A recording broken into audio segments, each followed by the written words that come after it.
जाने की ख्वाहिश नहीं, पर तुम्हारी शक की नजर से बहुत डर लगता है। This is what people are telling this government. ये अच्छा तरीका है, इनको बोलूं मैं, ये बोलूं मैं। हमारी सरकार को बहुत कहा जाता है कि अडानी की सरकार है, अंबानी की सरकार है। जब कांग्रेस इधर थी तो हम भी कहते थे कि ये टाटा की सरकार है, बिरला की सरकार है। सुन ले, आप सुन ले, बड़े संविधान के रक्षक बनते हैं और ये लोग संविधान की रक्षा करने की बात सारे देश को बताते हैं, ढोल पीटते हैं, वो संविधान की धज्जियां उड़ाते हैं। राहुल जी और प्रियंका जी को इन लोगों को क्लास दिलवाना चाहिए।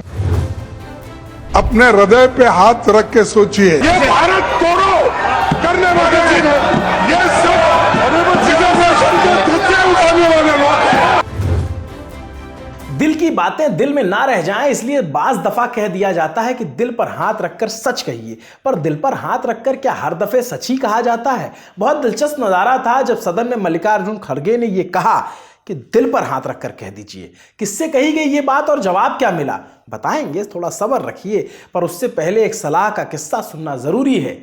राहुल और प्रियंका गांधी को क्लास भेजने की नसीहत कौन दे रहा है और बातें नसीहतों तक कहां सीमित रहती हैं? शामिल होते हैं उसमें तंज, शायरियां और आज की कहा सुनी, जिसमें आपके हिस्से की बात लेकर उसे समेट कर हाजिर है आपका शो संसद में आज। नमस्ते, अभिनव पांडे नाम है हमारा। शायद आप जानते हो या ना जानते हो, कौन सी बड़ी बात है।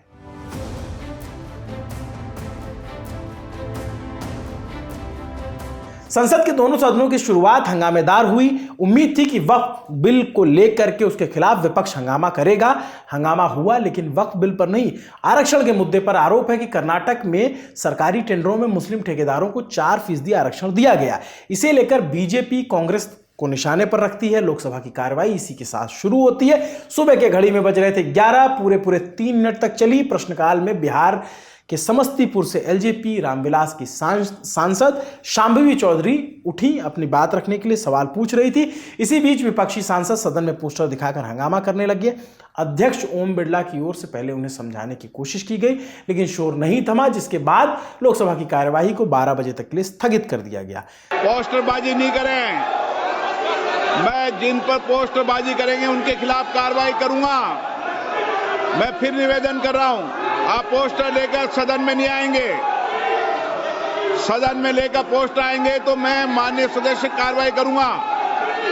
सदन में अगर पोस्टर लेकर आएंगे तो मैं कार्रवाई करूंगा। संसदीय कार्य मंत्री जी या तो उनके प्रस्ताव लाइए, नहीं तो मुझे कार्रवाई करनी पड़ेगी। पोस्टर लेकर जो भी आएगा, पंपलेट लेकर जो भी आएगा और ऐसी कोई भी अमर्यादित व्यवहार आचरण करेगा, उसके खिलाफ कार्रवाई की जाएगी। दोपहर 12 बजे प्रश्नकाल के बाद के साथ फिर से सदन की कार्यवाही को आगे बढ़ाया गया। आसन पर इस बार अध्यक्ष ओम बिरला की जगह जगदंबिका पाल मौजूद थे। उत्तर प्रदेश की डुमरियागंज से कई दफे के सांसद है, कांग्रेस में भी थी, बीजेपी में है, सतत चले आ रहे हैं। हंगामा पहले की तरह हो रहा था। आसन पर बैठे जगदंबिका पाल सब देख रहे थे। इस बीच संसदीय कार्य मंत्री किरेन रिजिजू ने कर्नाटक में मुस्लिम आरक्षण का मुद्दा उठाया। मांग हुई कि आरक्षण के लिए डिप्टी सीएम शिव कुमार को पद से हटाया जाए। सुन ले, आप सुन ले, भारत के संविधान में धर्म के नाम से कोई रिजर्वेशन नहीं हो सकता है। आज कांग्रेस पार्टी का संवैधानिक पद पर बैठ करके वरिष्ठ नेता जब बोलता है कि संविधान को बदलाया जाएगा मुसलमानों को रिजर्वेशन देने के लिए, ये हम मंजूर नहीं हो सकता है। मैं कांग्रेस पार्टी से कहना चाहता हूं, आप अपना पोजीशन क्लियर करो। अगर आप मानते हैं, अगर आप बाबा साहब अम्बेडकर के संविधान को मानते हैं, तो आपके वो संवैधानिक पद पर बैठ करके जो आज ये बयान दिया है उसको तुरंत बर्खास्त करो और अपना पद को उसको छीन लो उससे, नहीं तो आप नाटक मत करो। आप वहां कहते हो कि मुसलमानों को रिजर्वेशन देंगे और यहाँ बाबा साहब का फोटो लेकर के आप नाटक करते हो। कांग्रेस पार्टी बाबा साहब का नाम को लेकर के संविधान किताब को जेब में हाथ में लेकर के नाटक करते हो। मैं उसका निंदा करता हूँ और स्पष्ट करना चाहता हूँ, उसको हमारी मांग है कि उस संवैधानिक पद पर जो बैठा है उसको तुरंत बर्खास्त करे। संसदीय कार्य मंत्री ने नेता विपक्ष राहुल गांधी का नाम लिए बिना उन्हें सवालों में घेर लिया। हाथ में संविधान की कॉपी लेकर के नीले रंग की टी शर्ट पर तंज किया। वहीं सामने कांग्रेस सांसद प्रियंका गांधी, राहुल गांधी की बहन, बैठकर सब कुछ देख रही थी। सत्ता पक्ष की ओर से लगाए गए आरोपों पर अब विपक्ष की ओर से भी नाराजगी जाहिर की जाने लगी। कुल मिलाकर 4 मिनट 40 सेकंड की कार्यवाही के बाद सदन 2 बजे तक के लिए फिर से स्थगित हो गया। अब कार्यवाही वित्त विधेयक पर चर्चा के साथ शुरू होनी थी, आगे बढ़नी थी। सामने कांग्रेस सांसद शशि थरूर थे। कुछ देर बाद झारखंड के सांसद जो गोड्डा से सांसद हैं, बीजेपी के निशिकांत दुबे, उनकी बारी आई। सत्ता पक्ष की ओर से कहा गया, उन्होंने कहा कि सत्ता पक्ष के लिए विपक्ष कहता है कि यह अडानी की सरकार है, हमारी सरकार अडानी की सरकार है। जब कांग्रेस की सत्ता में थी तब हम कहते थे ये टाटा बिरला की सरकार है। इन आरोपों के बीच एक सलाह भी दी गई कि सलाह ये कि राहुल और प्रियंका को एक्स्ट्रा क्लास लेने की जरूरत है। क्यों कहा, खुद सुनिए। इस देश को जानने वाली बात है कुछ चीजें। 1966 में रिलायंस, हमारे सरकार को बहुत कहा जाता कि अडानी की सरकार है, अंबानी की सरकार है। जब अपोजिशन में, जब कांग्रेस इधर थी, जब कांग्रेस थी तो हम भी कहते थे कि ये टाटा की सरकार है, बिरला की सरकार है।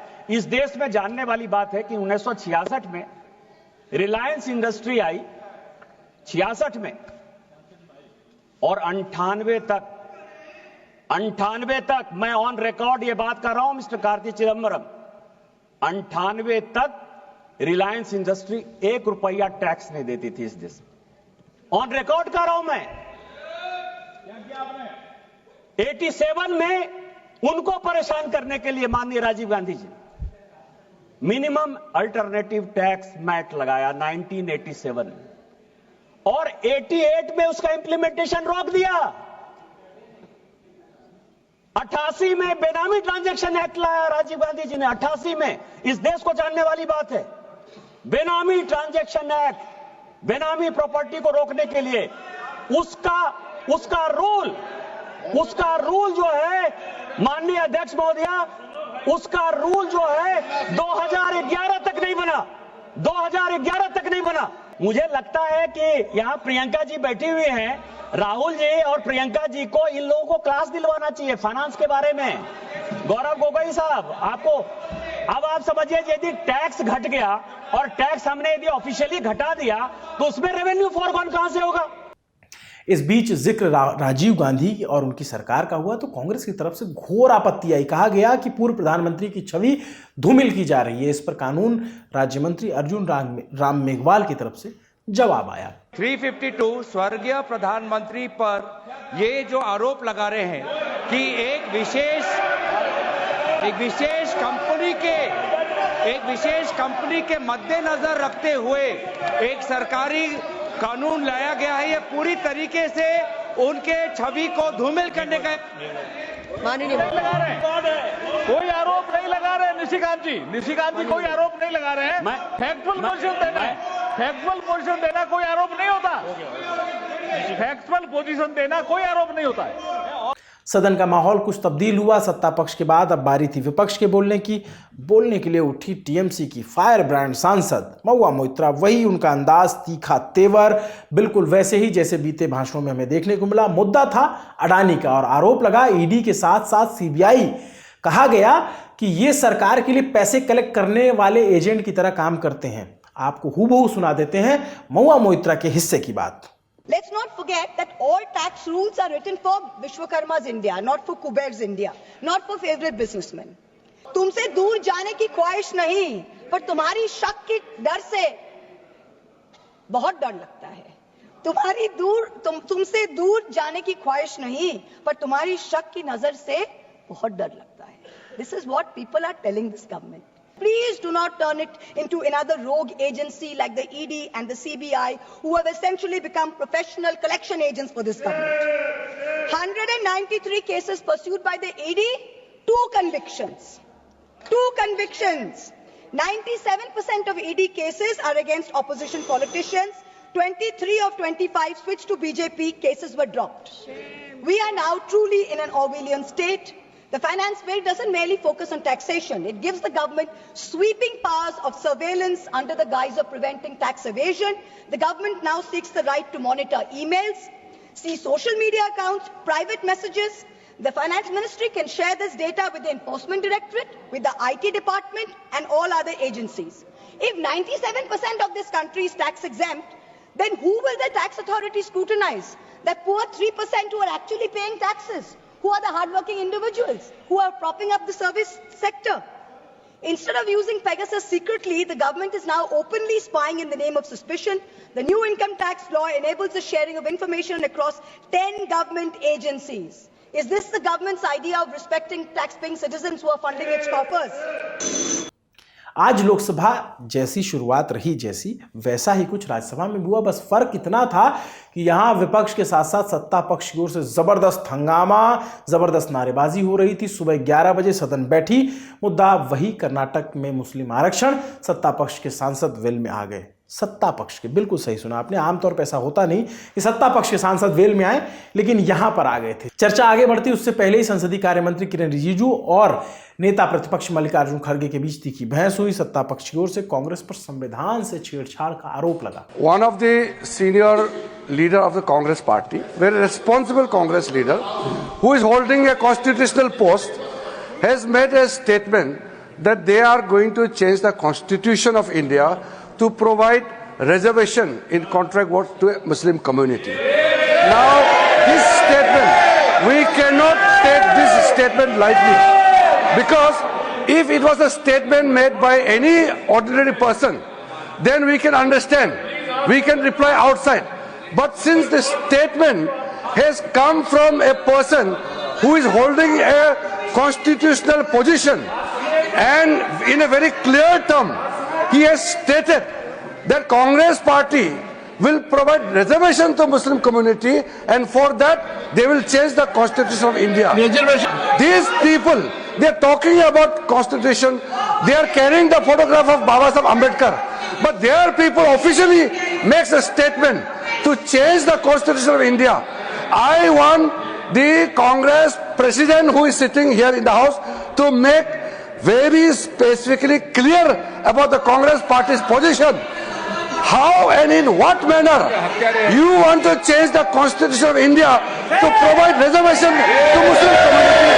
I want clear-cut reply and position from the Congress party president, who is leader of the House in the Rajya Sabha. संसदीय कार्य मंत्री के आरोपों का विपक्ष की ओर से कोई जवाब आता उससे पहले नेता सदन जेपी नड्डा बोलने के लिए उठे।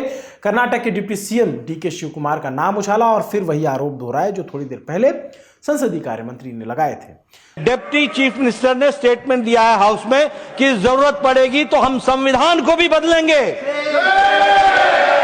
This is a very serious matter, और ये लोग बड़े संविधान के रक्षक बनते हैं, और ये लोग संविधान की रक्षा करने की बात सारे देश को बताते हैं, ढोल पीटते हैं, वो संविधान की धज्जियां उड़ाते हैं। ये इसके लिए हम रोक करते हैं। But I want that such laws and rules should be withdrawn and discussion should take place, and Congress party president and the leader of the opposition should answer this question. दो मंत्रियों की तरफ से लगाए गए आरोपों का जवाब देने की बारी थी नेता प्रतिपक्ष मल्लिकार्जुन खड़गे के। सदन के माहौल में अब कुछ नमी दिखाई दे रही थी। सत्ता पक्ष के जो सांसद अब तक वेल के पास थे वो वापस अपनी सीट पर जा चुके थे।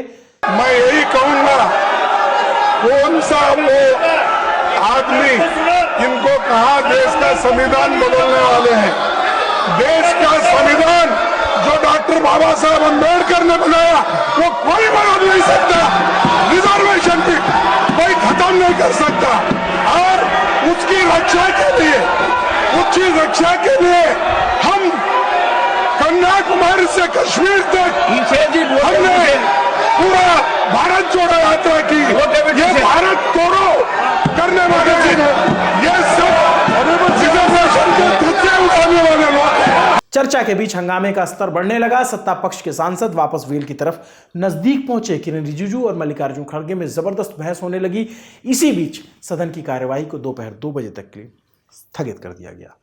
मैं रिकॉर्ड पे कहना चाहता हूं, उन्हीं के कांग्रेस पार्टी के सिटिंग डिप्टी चीफ मिनिस्टर और उनके स्टेट के कांग्रेस प्रेसिडेंट ऑफिशियली कहा है, और आपके कहने पर मैं इसको ऑथेंटिकेट भी कर सकता हूं, और ये मुस्लिम लीग का पॉलिसी 28 अगस्त 1947 में मुस्लिम लीग ने जब रिजर्वेशन पॉलिसी को संविधान सभा में लेके आए थे तब सरदार पटेल ने रिजेक्ट किया था।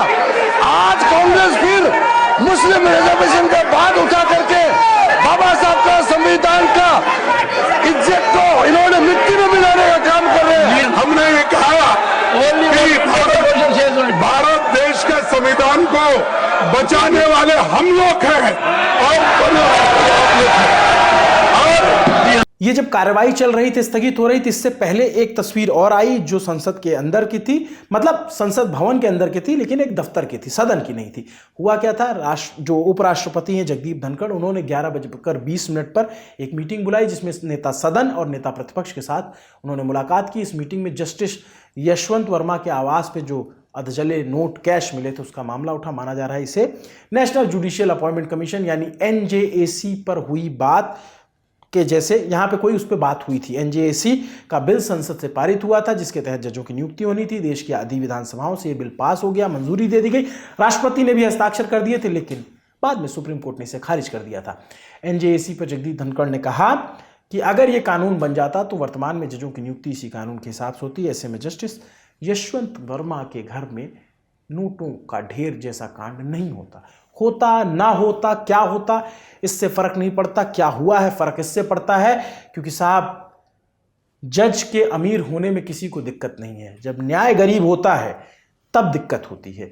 जब इतने कैश मिलते हैं और उस कालिख में न्याय पुत जाता है तब सवाल उठते हैं। खैर, ये विषयांतर हो जाएगा संसद में, आज इस पे हम दूसरे वीडियो में बात कर रहे हैं, लेकिन ये बहुत ज़रूरी मसला है। इस पे देश के हर नागरिक को सोचना चाहिए और सरकार को, सुप्रीम कोर्ट को, तमाम सिस्टम को सोचना चाहिए कि इतने नोट कहाँ से आए, क्यों आए। किसी आम आदमी के घर पे इतने नोट मिलते तो क्या अभी जो चल रहा है वही सब हो रहा होता या फिर उससे उलट जो कानून की किताबों में लिखा है वो होता। सवाल आप खोजिएगा, मैं वापस से आपको संसद में ले आता हूं। मीटिंग के बाद 2 बजे राज्यसभा की कार्यवाही फिर से शुरू हुई। 5 मिनट तक शांति रही, लेकिन 6वें मिनट से विपक्ष की ओर से नारेबाजी होने लगी। इस बीच नेता प्रतिपक्ष मल्लिकार्जुन खड़गे बोलने के लिए उठे। सुबह नेता सदन यानी JP नड्डा और संसदीय कार्य मंत्री यानी किरेन रिजिजू की ओर से जो आरोप लगाए थे उसे उन्होंने सिरे से खारिज किया। सुबह एक बात यहां पर निकली संविधान को बदलने की, और चंद सदस्यों ने और खासकर मिनिस्टर रिजिजू ने यह मुद्दा उठाया और उसको समर्थन करने में भी हमारे सदन के नेता भी उसको समर्थन करें। मुझे यही कहना है, ऐसी कोई बात कर्नाटक के मिनिस्टर ने नहीं कहा। संविधान बदलने की बात कोई नहीं कहा, कोई नहीं भी कहेगा हमारे तरफ से। अगर कुछ होगा संविधान बदलने की बात जो बार बार आती है उधर से आती है, इधर से नहीं। आपको आप निष्पक्षपात से सोचिए, अपने हृदय पे हाथ रख के सोचिए। क्या भागवत जी ने नहीं बोला? प्लीज प्लीज प्लीज, क्या नहीं बोला संविधान का? और कई MPs बोले, यहाँ तक कि RSS BJP के लोग ये बोले कि अगर हमको 2/3 मेजोरिटी आएगा हम संविधान बदल के रहेंगे। लेकिन हम संविधान सर तो इसीलिए संविधान बदलने की बात और संविधान रक्षा करने की बात हमने की है और उसके लिए हम किसी कीमत पर भी संविधान की रक्षा हम करेंगे, करते रहेंगे और इसको बदलने कभी नहीं रहेंगे। कोई भी कुछ भी बोलने दो,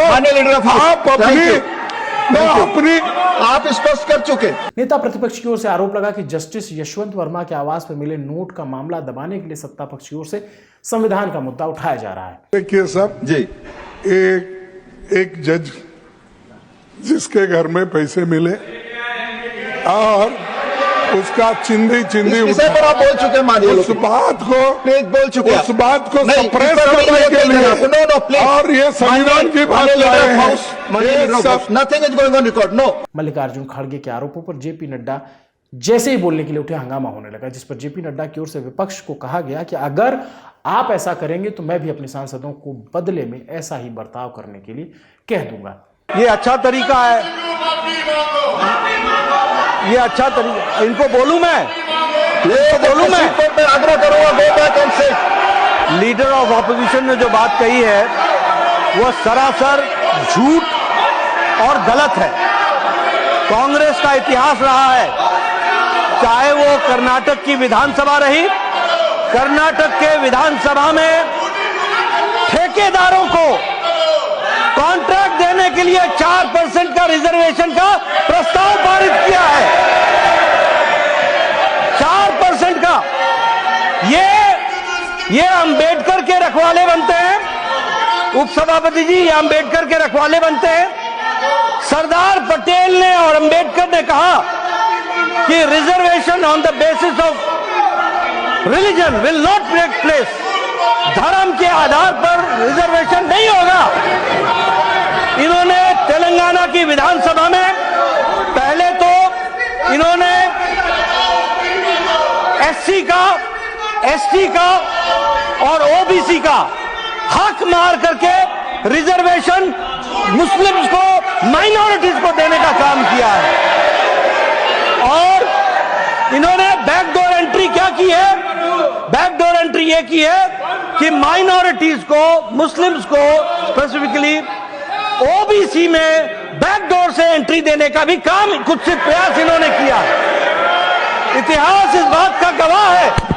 और अभी भी मेरे वक्तव्य के बाद डीके शिव कुमार ने फिर से कहा है कि संविधान कांग्रेस ने दिया है, संविधान को बदलने का काम भी कांग्रेस करेगी। There is no repentance. और बदलने का क्या काम है? बदलने का काम यह है, सरकारी नौकरी तो छोड़ो, अब ठेकेदारी में भी रिजर्वेशन होगा। ठेकेदारी में कांग्रेस सत्ता से बाहर रहकर इतनी छटपटा गई है, इतनी बौखला गई है कि ये अपना विवेक भी खो बैठे हैं। तो ये नोकझोंक आपस में चलती रही, संसद में इसी तरीके से रुकी, चली, फिर थमी, फिर अंत में जाकर रुक गई, क्योंकि रुकने का नाम ही गाड़ी है। आज का दिन राज्यसभा में कुछ ऐसे ही बीता। 2 बजे शुरू हुई, फिर जो है 2:30 बजे 15 मिनट चली, फिर 2:30 बजे स्थगित करनी पड़ी, फिर उसके बाद पूरे दिन के लिए स्थगित हो गई। तो ये आज दोनों सदनों की बातें, जो तस्वीरें, जो आपके लिए ज़रूरी, जो उसका सार था, हम आपके लिए निकाल के लाए। संसद में आज का ये शो, आज की कार्यवाही पर आपका क्या कहना है, कमेंट करके ज़रूर बताइए। आपके लिए शो लिखा था हमारी साथी सुप्रिया ने, कैमरे के पीछे हैं सचिन। नमस्ते, मैं आपका साथी अभिनव पांडे, शुक्रिया।